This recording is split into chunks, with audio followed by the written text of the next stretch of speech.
Then आगे आते हैं ब्रांचेज ऑफ इकोनॉमिक्स।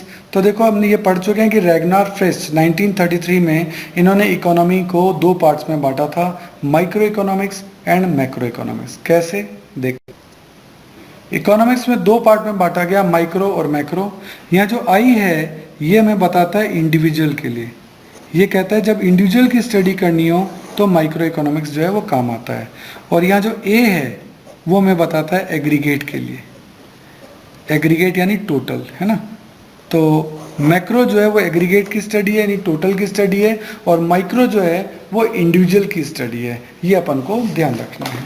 तो इस तरीके से माइक्रो इकोनॉमिक्स क्या है? Micro economics is a branch of economics which deals economic activity at individual level, है ना। Micro economics is that part of economic theory which deals with the economic behaviour of individual unit, economic system such as individual household, firm, industry, सब individual level पर ही जो है वो यहाँ discuss होती है। और मैक्रो इकोनॉमिक्स में जो भी चीज़ें होती हैं वो एग्रीगेट होती है ना। एक जने की डिमांड हो तो माइक्रो इकोनॉमिक्स में डिस्कस होती है, और पूरे देश की एग्रीगेट डिमांड हो तो वो मैक्रो इकोनॉमिक्स में डिस्कस होती है। तो इसी तरह से यहाँ एग्रीगेट डिमांड, एग्रीगेट सप्लाई, ये सब macro, national economics, general price level, ये सब मैक्रो इकोनॉमिक्स के पार्ट हैं। उसके बाद आपका आता है आगे micro economics and macro economics जो हैं उनके बीच में डिफरेंस क्या हैं। तो देखो ये सारे डिफरेंस तो आगे भी डिस्कशन में आएंगे, कुछ एक मैं चीज़ें आपको बताता हूँ। फोकस, माइक्रो इकोनॉमिक्स का फोकस इंडिविजुअल के ऊपर होता है, मैक्रो इकोनॉमिक्स का फोकस एग्रीगेट के ऊपर होता है। टूल्स, यहाँ इंडिविजुअल डिमांड और इंडिविजुअल सप्लाई देखते हैं, मैक्रो में एग्रीगेट डिमांड और एग्रीगेट सप्लाई देखते हैं। ऑब्जेक्टिव, माइक्रो इकोनॉमिक्स में it aims to determine price of a commodity, एक कमोडिटी का होता है, जबकि it aims to determine income and employment level of economy, पूरी इकोनॉमी के ही इनकम और एम्प्लॉयमेंट दोनों लेवल को देखना है। इसका अदर नेम है price and input output theory, और इसका अदर नाम है इनकम एंड एम्प्लॉयमेंट थ्योरी, है ना। ये तो नाम है इनके।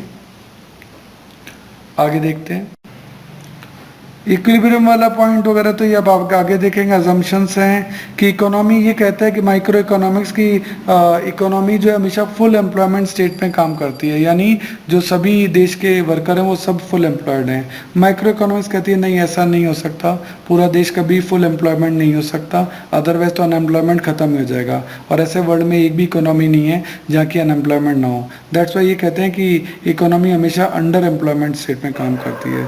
माइक्रो इकोनॉमिक्स कहता है कि जब हम माइक्रो पढ़ रहे होते हैं तो हम ये मान लेते हैं कि मैक्रो के जो वेरिएबल है वो कांस्टेंट है, वो चेंज नहीं हो रहे, क्योंकि इस वक्त हम स्टडी किसकी कर रहे हैं? माइक्रो की। जबकि मैक्रो इकोनॉमिक्स कहती है कि हम ये मानते हैं कि जब हम मैक्रो पढ़ रहे हैं तो हम ये मानते हैं कि माइक्रो में कोई चेंज नहीं हो रहा है ना, यानी अपोजिट को ही हमेशा कॉन्स्टेंट मानते हैं। गवर्नमेंट रोल की बात करते हैं, government should not require to interfere in, इस एक्टिविटी इंडिविजुअल लेवल पर है, गवर्नमेंट को कोई इंटरफेयर करने की जरूरत ही नहीं पड़ती, बट ये एग्रीगेट लेवल पर है, नेशनल लेवल पर है, दैट्स वाई गवर्नमेंट जो है इसको मैनेज करती है। तो इतने डिफरेंस देखने के बाद लगता है कि माइक्रो और मैक्रो जो है एकदम ही डिफरेंट है, तो ऐसा नहीं है।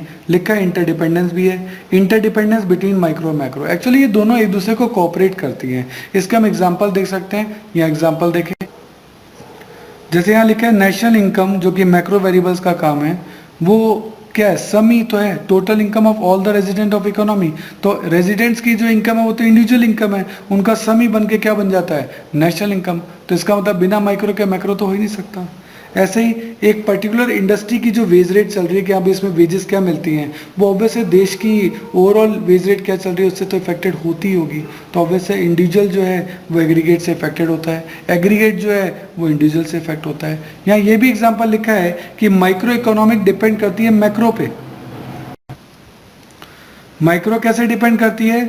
Law of demand came into existence from the analysis of behaviour of group. Group के बिहेव से ही तुमको पता लगा कि लॉ ऑफ डिमांड कैसे काम करता है। लॉ ऑफ डिमांड आप आगे पढ़ेंगे कि प्राइस बढ़ने पर डिमांड कम हो जाती है और प्राइस कम होने पर डिमांड बढ़ जाती है, ये आप आगे पढ़ेंगे। और price of A commodity influence करती है जनरल प्राइस लेवल, जो देश में पूरी महंगाई क्या चल रही है उस पर किसी भी कमोडिटी की प्राइस भी उसी पे बात पे डिपेंड करती है। मैक्रो इकोनॉमिक्स भी डिपेंड करता है माइक्रो पे। कैसे? National income of a country वो क्या है? इंडिविजुअल की इनकम का टोटल ही तो है, और इंडिविजुअल माइक्रो है, तो माइक्रोस का टोटल ही तो मैक्रो बन रहा है। ऐसी एग्रीगेट डिमांड टोटल डिमांड कैसे बनती है? इंडिविजुअल हाउस होल्ड की जो डिमांड है उन सबको जोड़ देते हैं, सभी देश के लोगों की डिमांड को जोड़ देंगे, तभी तो एग्रीगेट डिमांड बनेगी। यानी फिर वही माइक्रो और मैक्रो आपस में डिपेंडेंट है। माइक्रो और मैक्रो में कुछ पैराडॉक्स भी हैं। पैराडॉक्स का मतलब है कि कॉन्ट्राडिक्टरी थिंग्स भी हैं। कैसे? अगर माइक्रो लेवल पे बोला जाए कि कोई पर्सन अगर मिस्टर राम है सेविंग करता है तो ये बहुत अच्छी बात है, लेकिन अगर पूरा देश ही सेविंग करने लग जाए तो फिर तो देश की इकोनॉमी में मंदी आ जाएगी। ऐसे ही यदि बैंक में पैसा जमा कराना अच्छी बात है, मिस्टर राम बैंक में पैसा जमा कराते हैं, अच्छी बात है, लेकिन सभी देश के लोग जो हैं वो अगर बैंक में पैसा जमा करा देंगे तो बैंक जो इकोनॉमी है उसमें कैश की कमी हो जाएगी। तो कुछ चीज़ें ऐसी होती है जो माइक्रो लेवल पे तो अच्छी कही जा सकती हैं, लेकिन मैक्रो लेवल पर जो है वो सही नहीं कही जा सकती, तो ये भी हो सकता है। तो which is more important, micro economics और मैक्रो इकोनॉमिक्स? तो देखिए दोनों ही इकोनॉमिक्स जो हैं एक दूसरे के पैरेलल चलती हैं। हम ये नहीं कह सकते कि कौन सी इकोनॉमी ज़्यादा अच्छी है, दोनों एक दूसरे की सप्लीमेंट्री टू ईच अदर है। ठीक है, the superiority of one approach over the other can not be claimed, ऐसा नहीं कहा जा सकता। दोनों पैरेलल चलती हैं, दोनों ही देश के लिए जो हैं वो जरूरी हैं। देन नेक्स्ट पॉइंट आपका आता है इकोनॉमिक प्रॉब्लम। इकोनॉमिक प्रॉब्लम्स क्या है? इकोनॉमिक प्रॉब्लम बेसिकली है स्कैरसिटी ऑफ रिसोर्सेज की, रिसोर्सेज की तो है कमी और उनके ऑल्टरनेटिव यूज़ हैं। भाई आपके पास आयरन है, लोहा पड़ा है, अब लोहे से कोई देश चाहे तो हथियार भी बना सकता है, वॉर इक्विपमेंट्स बना सकता है, और वो चाहे तो मशीनें बना सकता है, वो चाहे तो कार बना सकता है। वो तो डिपेंड करता है उसकी सोच क्या है, और ऑब्वियस है इतने सारे यूजेस होते हैं तो देयर इज़ ए कन्फ्यूजन कि क्या बनाया जाए। इसी को इकोनॉमिक प्रॉब्लम कहा जाता है कि हम इन रिसोर्सेज का क्या यूज़ करें, हमारे रिसोर्सेज जो कि स्केयर हैं, जो कम हैं, उन रिसोर्सेज का क्या यूज़ करें, यही इकोनॉमिक प्रॉब्लम है। Why does economic problem? Sir ये इकोनॉमिक प्रॉब्लम आती क्यों है?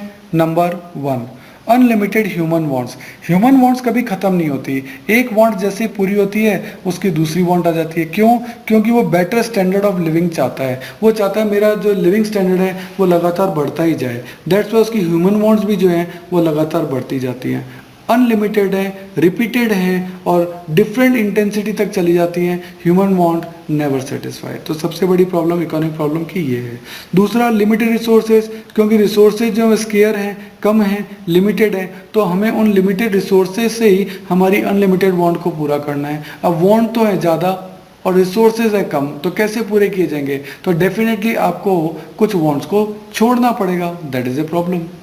और है ऑल्टरनेटिव यूजेस ऑफ रिसोर्सेज, जो मैंने अभी आयरन का, लोहे का एग्जांपल दिया कि ऑल्टरनेटिव यूजेस हैं, उस आयरन का आप कुछ भी कर सकते हो, वॉर इक्विपमेंट भी बना सकते हो और मशीनरीज भी बना सकते हो। वॉर इक्विपमेंट तो वेलफेयर में काम आएंगे नहीं, लेकिन मशीनें प्रोडक्शन में और वेलफेयर में काम आ सकती हैं। तो ये बेसिक 3 वेरी इंपॉर्टेंट प्रॉब्लम है जिसका क्वेश्चन रिपीटेडली एग्जाम में आता है कि why does an economic problem arise. 3 हैं, ध्यान रखनी है।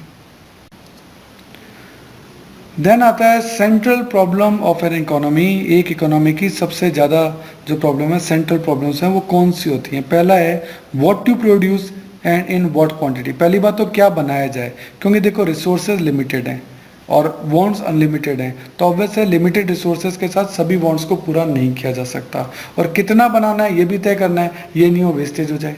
तो इसीलिए कई प्रॉब्लम्स आती हैं, चॉइस करनी पड़ती है। जैसे आप कंज्यूमर गुड बनाएं जैसे वीट या क्लोथ, या कैपिटल गुड्स बनाएं जैसे मशीन एंड टूल्स। ऐसे ही चॉइस बिटवीन सिविल गुड्स, आप सिविल गुड्स बनाएं क्लोथ और वॉचेस, या वॉर टाइम गुड्स जैसे राइफल या गन्स बनाएं। ऐसे ही necessary good bread, cloth, houses बनाएं, या luxury good car, gold ornaments बनाएं। ऐसे प्राइवेट गुड्स जो प्राइवेट हाउसेस और फैक्ट्री, रेडियो, ये बनाएं, या पब्लिक गुड जैसे पब्लिक पार्क, रोड बनाएं। मतलब आपको हर जगह तय करना है व्हाट टू प्रोड्यूस और इन व्हाट क्वांटिटी, ये सब चीज़ें आपको तय करनी पड़ती है। This problem arises due to scarcity of resources, क्योंकि रिसोर्सेज क्या है, लिमिटेड है। It is on the basis of this choice that a country decide about the allocation of scarce resources. Allocation ही बांटना, वो बांटती है किसको? अपने स्केयर रिसोर्सेज को और वेरियस कमोडिटी में कि हमें क्या बनाना है। इतने टाइप की गुड्स हैं कि हम कौन सी बनाए। नाउ पेज नंबर 5, इसमें यही बताया हुआ है कि ऑल्टरनेटिव यूज ऑफ रिसोर्सेज, आप चाहो तो कैपिटल गुड्स बना लो, आप चाहो तो कंज्यूमर गुड्स बना लो। कैपिटल गुड्स प्रोड्यूसर के काम में आएगी, जबकि कंज्यूमर गुड कंज्यूमर के काम आएगी। प्रोड्यूसर उसको बनाएगा तो प्रॉफिट होगा, जबकि कंज्यूमर उसे कंज्यूम करेगा तो वेलफेयर होगा। तो जनरली मार्केट इकोनॉमी, यानी जो कैपिटल यूएसए है, वो इस इकोनॉमी भी चलता है कि कैपिटल गुड्स बनाए जाएं। और सेंट्रली प्लान जैसे चाइना है, उसके पास पॉपुलेशन बहुत ज़्यादा है, तो डेफिनेटली वो कंज्यूमर गुड्स की तरफ अट्रैक्ट होता है। सही है, ये तो थी फर्स्ट कि what to produce and in what quantity. Number 2 how to produce, यानी प्रॉब्लम ऑफ टेक्निक। देखो टेक्निक जो है वो दो होती है, एक होती है कैपिटल इंटेंसिव टेक्निक और एक होती है लेबर इंटेंसिव टेक्निक। सही है, तो कैपिटल इंटेंसिव टेक्निक में क्या है, मशीन्स का यूज़ ज़्यादा होता है, कैपिटल गुड्स का यूज़ जो है वो ज़्यादा होता है, ठीक है। और जबकि लेबर इंटेंसिव टेक्निक में लेबर का जो यूज़ है वो ज़्यादा होता है। तो देखो जापान में तो क्या कि लेबर की कमी है, तो वो लेबर इंटेंसिव टेक्निक पे नहीं जाता, वो क्या करता है कैपिटल इंटेंसिव टेक्निक पे जाता है कि मशीनों से ही काम हो जाए। क्यों? क्योंकि उसका पैसा तो है लेकिन जने नहीं है, लेबर नहीं है, तो कैपिटल इंटेंसिव टेक्निक का यूज़ करता है, मशीनों का यूज़ करता है। More use of capital, more quantity at less cost, तो मशीनें तो ज़्यादा प्रोडक्शन करती है तो कॉस्ट कम हो जाती है, कॉस्ट कम हो जाती है तो प्रॉफिट ज़्यादा हो जाता है, इसलिए market economy capital intensive technique को चुनती है, जापान, यूएसए, यूके।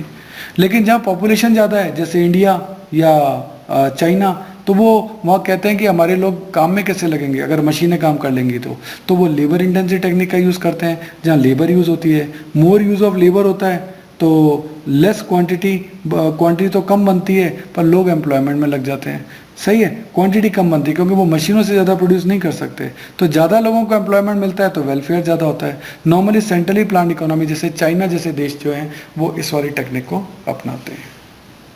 नेक्स्ट आता है फॉर होम टू प्रोड्यूस, आप किसके लिए बना रहे हैं, प्रॉब्लम ऑफ डिस्ट्रीब्यूशन, यानी डिस्ट्रीब्यूशन कैसा हो, एलोकेशन कैसा हो। ये जो प्रॉब्लम है पूरे वर्ल्ड की प्रॉब्लम है। इसमें क्या होता है, दो वर्ड आते हैं, याद करना, एक एक नंबर में पूछ सकते हैं, पर्सनल डिस्ट्रीब्यूशन और फंक्शनल डिस्ट्रीब्यूशन। पर्सनल डिस्ट्रीब्यूशन कहते हैं अनइक्वल डिस्ट्रीब्यूशन को, अनइक्वल डिस्ट्रीब्यूशन, और फंक्शनल कहते हैं इक्वल डिस्ट्रीब्यूशन को। पर्सनल डिस्ट्रीब्यूशन में क्या है कि एक ही आदमी अमीर हुआ जा रहा है, गाइडेड बाय सेल्फ इंटरेस्ट है, सम पीपल बिकम रिच, कुछ ही जने अमीर होते हैं, तो उससे इनइक्वालिटी आती है। इक्वल डिस्ट्रीब्यूशन यानी पूरे देश को इनकम मिल रही है, उसको फंक्शनल डिस्ट्रीब्यूशन कहते हैं। गाइडेड बाय कलेक्टिवली इंटरेस्ट, इसमें सब लोगों का फायदा होता है। All factor get according to contribution, जिसने जितना काम किया उसको उतना पैसा मिलता है, उससे इक्वलिटी आती है। तो पर्सनल डिस्ट्रीब्यूशन से अनइक्वलिटी आती है या इनइक्वलिटी आती है, और फंक्शनल डिस्ट्रीब्यूशन जो कि इक्वल डिस्ट्रीब्यूशन है उससे इक्वलिटी आती है। ये भी अपन को ध्यान रखना है। तो पर्सनल डिस्ट्रीब्यूशन आपको बताता है how should production be distributed among different individual and household constituting society. Society में ये जो प्रोडक्शन है वो कैसे बांटा जाएगा।